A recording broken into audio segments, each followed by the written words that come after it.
వైఎస్ఆర్ జిల్లాలో శాంతి భద్రతల పరిరక్షణకు ప్రత్యేక చర్యలు తీసుకుంటామని నూతన ఎస్పీ అశోక్ కుమార్ తెలిపారు. కడప ఎస్పీ కార్యాలయంలో జిల్లా ఎస్పీగా ఆయన బాధ్యతలు స్వీకరించారు. జిల్లాలో నేరాల నియంత్రణతో పాటు సైబర్ నేరాలు, సోషల్ మీడియా వేధింపులపై ప్రత్యేక నిఘా పెడతామని ఎస్పీ అశోక్ వెల్లడించారు. చిన్నారులు, మహిళలపై అఘాయిత్యాలకు పాల్పడితే ఉపేక్షించేది లేదని హెచ్చరించారు. 2 నెలల క్రితం జిల్లాలో నమోదైన సోషల్ మీడియా కేసుల్లో కదలిక వచ్చే విధంగా చర్యలు తీసుకుంటామన్నారు. హోంగార్డ్ స్థాయి నుంచి జిల్లా ఎస్పీ వరకు అందరి యొక్క భాగస్వామ్యంతో లాండ్ ఆర్డర్ని కాపాడడం కోసం కృషి చేస్తామని చెప్తున్నాను.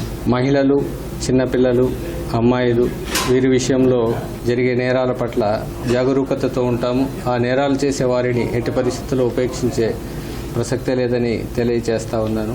జిల్లాలో ఉన్నటువంటి ప్రజలందరూ కూడా ఎస్పీ ఆఫీస్కి రావడంలో ఎలాంటి సంకోచానికి గురి కావాల్సినటువంటి అవసరం లేదు. గౌరవ ముఖ్యమంత్రి వర్యులు శ్రీ నారా చంద్రబాబు నాయుడు గారు మరియు గౌరవ డీజీపీ ద్వారకా తిరుమలరావు గారికి నా యొక్క కృతజ్ఞతలు తెలియజేస్తా ఉన్నాను. నా మీద నమ్మకం ఉంచి జిల్లా ఎస్పీగా నన్ను పోస్ట్ చేసినందుకు. టెక్నాలజీని పోలీసింగ్కి అనుసంధానం చేయడం అనే ఆలోచన విధానాన్ని కడప జిల్లాలో ఇంప్లిమెంట్ చేయడం కోసం కృషి చేయడం జరుగుతుంది. మంచి పోలీసింగ్ని, ఫ్రెండ్లీ పోలీసింగ్ని ఇవ్వడం చేస్తామని తెలియజేస్తా ఉన్నాను.